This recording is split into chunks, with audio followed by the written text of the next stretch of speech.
Whatever that little nag is that won't leave, like I said, okay, you need to write.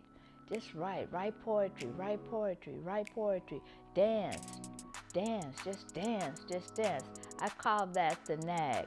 And when that nag is there, you need to follow that, because that's your guidance from the universe, from God, telling you what it is that you came in the earth to do. It should not be negated. I am Michele Grimes, and I believe I came into the earth to teach.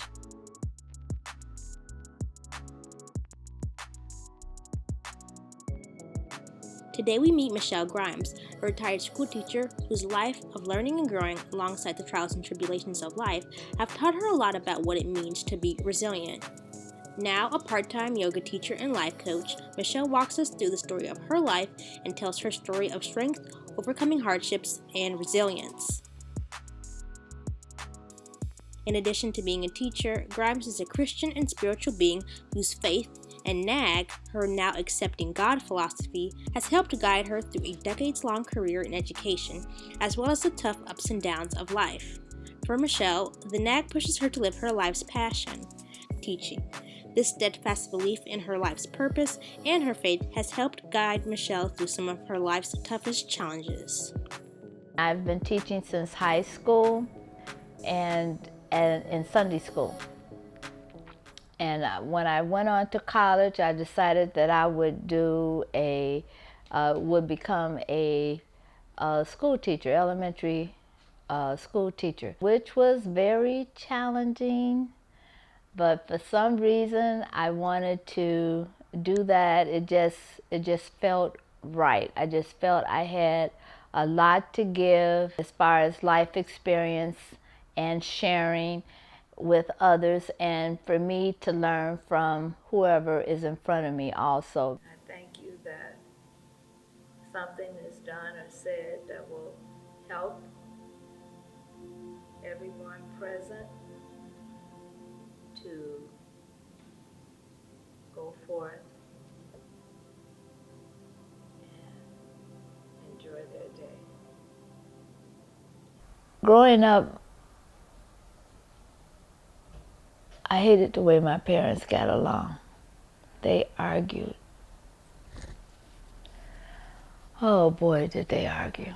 And I think I made a vow to myself that I never, ever wanted to be in a relationship like that.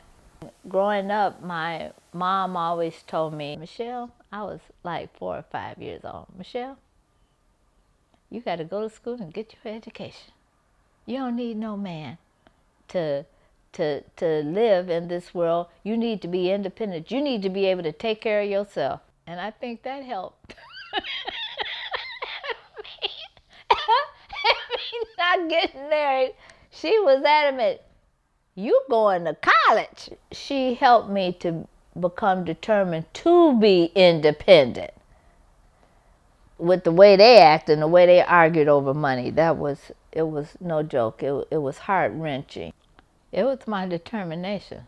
That DNA, that emotional DNA was in there to go to college. I had to get my degree. It was no joke. We moved from my dad, and it was hard. It was difficult living with her because she had issues. She had issues. When you met my mother, she would tell you about yourself. She did not bite her tongue. If she didn't like something about you, she just told you. She would read you right there. She didn't bite her tongue. She would just say it and move on. She was a hot mess, but that was who she was. She was a tyrant of a mother, but I still loved her because she had a lot of good qualities. Both my parents did. Many a day, I was on my way to school and I cried. It was painful to be in that situation where your mother is always accusing you or somebody of doing this, and your daddy is is this and that. And he talked about her too, don't get me wrong. They were tit for tat. And they both talked about each other, but still I knew I had to get that degree. Tears are cleansing. They help you to make it through. Anybody that doesn't cry got issues. You better cry, because you hold all that stuff in, you're going to explode. It's one of our emotions that God gave us to express. Going to church was also helpful too, because it kept me spiritually grounded. You need something. You better pull you out a Bible or the Quran or something to help give you some inspiration. Otherwise, you're not going to make it. You can't make it on your own. The sages of old, they have written books to help you to make it through, because life is difficult. I graduated in 1976.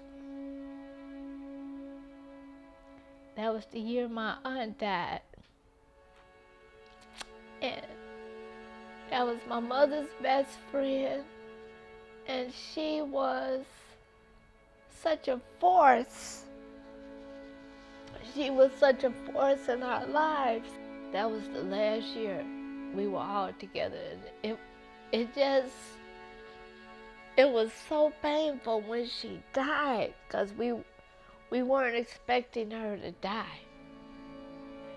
Many a day I told her, I said, I'm so tired of going to school, tired of dealing with my mom and her issues. And she would say, Michele, you come too far. Don't give up. She would say, if you give up, don't give out. And if you give out, don't give up. She said, keep going. You come too far. You know, all through school, I always had what you call earthly angels when I was struggling to come and help me. That ain't nothing but God. Earthly angels, God sends earthly angels when you want to do something. He will provide a way. You just have to show up. You say you want to do something, show up and see what God can do.